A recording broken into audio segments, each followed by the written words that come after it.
Golgota, luogo del teschio. Dopo essere stato accusato di bestemmia e lesa maestà dal Sinedrio, Gesù di Nazaret venne formalmente condannato alla pena capitale tramite crocifissione dal prefetto romano della Giudea, Ponzio Pilato. Attorno alla 9ª ora, le 3 di pomeriggio, Gesù esalò il suo ultimo respiro. Era consuetudine per i soldati che assistevano alla crocifissione, ad un certo punto del supplizio, spezzare le gambe del condannato affinché la morte sopraggiungesse prima. Nel caso di Gesù, questa operazione non fu necessaria, tuttavia, per assicurarsi che egli non fosse più vivo, uno dei soldati conficcò la sua lancia nel costato del Cristo. Il nome di costui era Longinus. Inizialmente, le prime leggende che nascevano attorno alla figura di colui che aveva avuto l'ardire di infierire sul corpo ormai esanime del Cristo erano puramente di condanna. In un modo che ricorda molto il mito di Prometeo, Longinus era tenuto bloccato all'interno di una grotta dove ogni notte veniva sbranato dai leoni, salvo poi guarire completamente al mattino. In seguito però, altri racconti iniziarono a dettagliare l'episodio della morte di Gesù. Uno di questi narrava di un Longinus cieco di un occhio che quando trafisse il costato con la sua lancia venne colpito in volto da un fiotto di sangue divino che gli restituì all'istante la vista. Questo episodio lo fece convertire alla fede cristiana e, abbandonato l'esercito, secondo una versione, si dirisse in Cappadocia per testimoniare la risurrezione e ciò fu causa del suo martirio. Ad oggi Longinus viene venerato come martire dalla Chiesa ortodossa e come santo da quella cattolica. Qui finisce il racconto tra religiosità e pseudostoria, eppure nel corso dei secoli il cimelio macchiato del sangue del re dei re è giunto in varie versioni sino ai giorni nostri. Molti infatti sono i manufatti della primissima cristianità. Tra questi, quelli più importanti e preziosi sono quelli correlati alla crocifissione, come la Sacra Sindone, il legno e il chiodo della vera croce, oppure la corona di spine, acquistata da Luigi IX di Francia e attualmente conservata nella chiesa di Notre Dame. È sempre esistito nel corso della storia una sorta di esigenza da parte di re e imperatori di appropriarsi a qualsiasi costo di una di queste reliquie, perché detenere un artefatto dai divini poteri confermava la loro rivendicazione di sovranità, il famoso diritto divino dei re. Come la fantomatica pietra del destino, sulla quale, leggenda vuole, il patriarca Giacobbe aveva ricevuto una visione e sulla quale in passato furono incoronati i re di Scozia, finché Edoardo I, nel 1296, la pose sotto il trono delle incoronazioni nell'abbazia di Westminster, anche se attualmente la pietra è custodita nel castello di Edimburgo. Esistono varie reliquie, venute alla luce durante il Medioevo, che affermano di essere l'autentica lancia del destino. Dalla lancia sacra papale alla lancia delle crociate portate in Europa da Luigi IX, dalla lancia sacra di Antiochia fino ad essere identificata addirittura con la leggendaria spada del re Artù. Ma c'è una reliquia tra tutte, che è quella che interessa a noi in questo video, ed è la lancia sacra di Ottone il Grande di Sassonia, uno dei simboli più importanti del Sacro Romano Impero. Secondo il mito, questa lancia era in grado di conferire non solo l'invincibilità in combattimento a chiunque fosse stato in grado di brandirla, ma anche di fornire longevità e potere.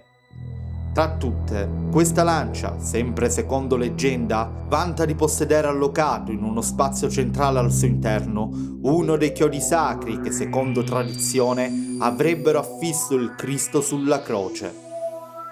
C'è anche una maledizione che ruota attorno ad essa. Se chi ne fosse entrato in possesso l'avesse perduta, sarebbe stato destinato ad una morte miserevole. La sua storia inizia attorno al X secolo, passando di mano in mano a vari sovrani, come Enrico I di Sassonia, detto l'Uccellatore, che ne fu così ossessionato che pur di entrarne in possesso, donò a Rodolfo II di Borgogna un'ingente quantità di oro e argento e anche una considerevole parte del Ducato di Svevia. Da un canto, i discendenti di tali sovrani che ereditavano oltre al titolo anche questi magici tesori di corte, se inclini a credere nelle loro proprietà, un simile cimelio diventava la conferma che la loro dinastia era stata voluta da Dio stesso. Dall'altro invece, per chi era intenzionato a rivendicare il diritto divino per se stesso e per la sua futura dinastia, diventava di fondamentale importanza riuscire ad appropriarsene. Nella distorta visione hitleriana, ispirato dall'opera Parsifal di Richard Wagner, un simbolo cristiano diviene la lancia sanguinante che fu in grado di ferire l'ultimo discendente della stirpe del re del Graal, il re pescatore, che spesso appare nel ciclo arturiano. Come è noto, infatti, le inclinazioni occulte dei nazionalsocialisti avevano sempre abbracciato la visione romantica dei racconti teutonici.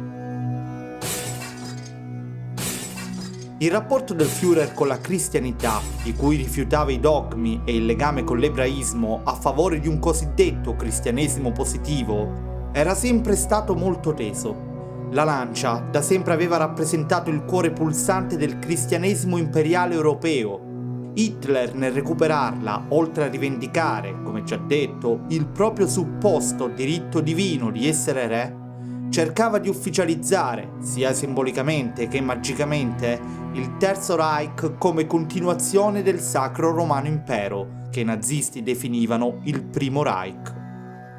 Hitler, sin da quando salì al potere, volle rappresentarsi come il continuatore di Ottone I di Sassonia, che, guarda caso, al tempo fu un baluardo della lotta contro i barbari venuti dall'est.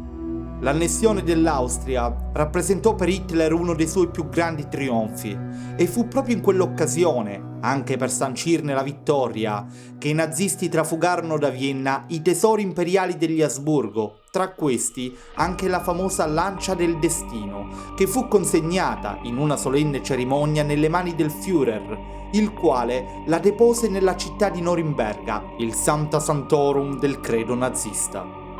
Come in una macabra coincidenza, la leggenda che avvolgeva quel cimelio, che garantiva potere e infallibilità a chiunque l'avesse posseduto, sembrava per un breve istante essersi dimostrata vera.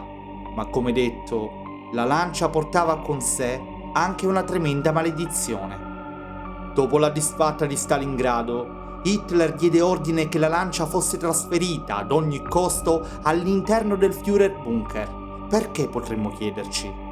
Anche Churchill aveva capito l'ossessione del Führer per quell'antico tesoro. Difatti ordinò alle sue truppe di riuscire a recuperarla il prima possibile. Sottrarre la lancia di Hitler, disse, è un'operazione strategica di fondamentale importanza. 20 aprile 1945, giorno del compleanno di Hitler. Le truppe degli alleati, guidati dal generale Patton, riescono finalmente a recuperare la lancia del destino.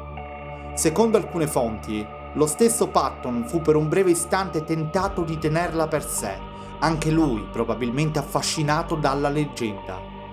30 aprile 1945.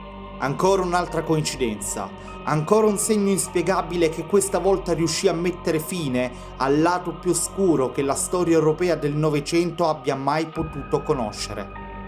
A soli 10 giorni dal recupero della lancia, come se davvero quella maledizione potesse essere davvero reale, Adolf Hitler muore sparandosi un colpo di pistola in una misera e sporca stanza all'interno del bunker. Ora, per il capo dei cosiddetti superuomini ariani, per colui che sognava un Reich millenario, dell'uomo che per tutti quegli anni aveva strinto nella sua morsa quasi mezzo mondo, resta solo l'oblio e il buio di una gelida e meritata morte.